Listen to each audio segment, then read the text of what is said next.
He had always believed that life was built like a staircase, each step carefully climbed with effort, until the day he was suddenly shoved off the stairs without warning when his boss called him into the office and with carefully chosen words stripped away not only his job but the sense of stability he thought would always be there. He left the building carrying a cardboard box filled with the remnants of years of effort, a framed photo of his family, a coffee mug with a crack down the side, few files that no longer mattered but weighed on him like stones. And as he walked across the parking lot under the hot sun, he felt invisible among the cars and people rushing to their next appointment. He drove home without music, without words, only the hum of the tires echoing the silence inside him. And when he opened the door of his house, his children came running with laughter that pierced him. Because he knew he could not let them see the storm raging in his chest, he forced a smile, lifted them into his arms, and told his wife everything would be all right. Though he had no map, no answers, only fear and shame that gnawed at him when night came and they slept.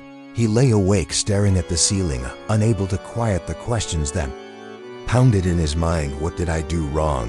Why me? What will become of us? What if I can never recover? What if I am finished? The days became heavy and endless. He scrolled through job postings until the words blurred. He sent resumes into silence. He checked emails with a heart that fell each time nothing came. And soon he stopped trying as much because hope felt foolish. Instead, he wandered the city streets.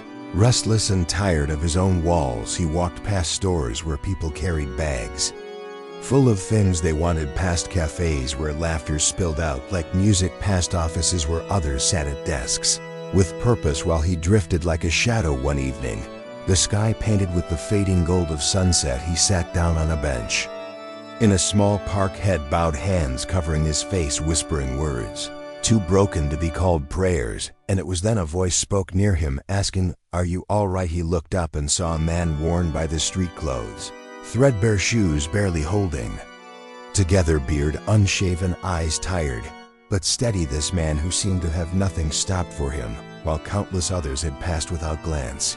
Embarrassed, he tried to wave him off, but the man remained waiting, patient, silent, until at last he confessed, "I lost my job. I have no idea how to face tomorrow.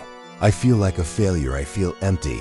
And the man nodded slowly, as if he understood every word, and said, "I know what it means to lose. I know what it means to wake up cold with nothing to your name, but I also know this: God still sees you, still knows. Your name still holds your life." Then he reached into his worn coat pocket and pulled out a folded scrap of paper, soft from being opened many times, and handed it to him, saying, "This verse kept me alive in nights darker than this, and now it is yours." He took the paper, hesitantly unfolded it, and read the words from Jeremiah 29:11, "For I know the plans I have for you, declares the Lord, plans to prosper you and not to harm you, plans to give you hope and a future." The letters blurred through his tears. The verse felt like fire inside his chest. He had heard it long ago in a pew when life was easier, but here spoken by a man who had nothing yet carried peace that cut deeper than ever. He looked up to thank him, but the man was already walking away, humming faintly as if carrying a hymn into the twilight, leaving behind only the paper that now felt heavier than stone. He sat a long time, clutching it, reading it again, whispering the words like oxygen. When he went home, he told his wife, and for the first time in weeks, her eyes lit with fragile hope.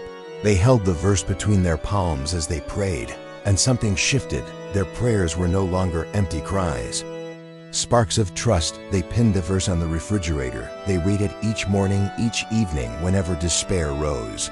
They pointed to it, saying, "We are not forgotten." Slowly he rose from despair. He applied for jobs again, not with panic but with determination. He reached out to old friends, not with shame but with faith that maybe one door would open. And weeks later a call came for an interview. He walked into the office nervous, but steadied by the verse in his pocket. And days later, he was offered a position better than the one he lost, with new opportunities. He'd once dreamed of his family celebrated with laughter around the table, simple food tasting like a feast. And he thought of the man on the bench, the man who gave away The only treasure he carried, the verse that had saved him. He never saw the man again, but the memory lived in him, and he knew God had sent an angel in worn clothes to deliver hope. He began volunteering at a shelter each week, bringing food, listening to stories, offering encouragement, and whenever he met someone crushed by hopelessness,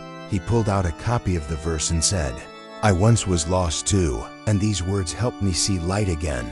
He became known not only for his work, but for his compassion.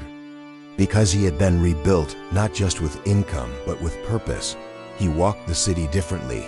Now benches and alleys no longer looked like places of shame, but like altars where God might whisper through the broken. He understood that miracles do not always arrive with thunder. Sometimes they arrive on torn paper, handed by calloused hands.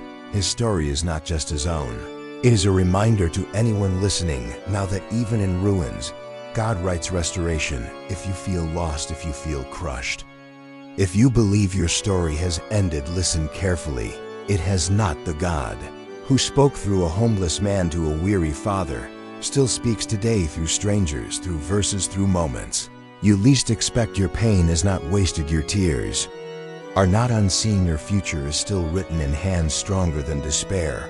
So hold on, trust again, pray again, breathe again. Believe that tomorrow can look different, because God is faithful and your life is not over. Thank you for listening to this story. If it touched your heart, share it with someone who needs hope, and leave your thoughts below. Your words may be the verse another soul needs today. Do not forget to like, subscribe, and stay with us here at Faith Light Stories, where we tell the stories that remind us all of the unseen hand of God moving through ordinary lives.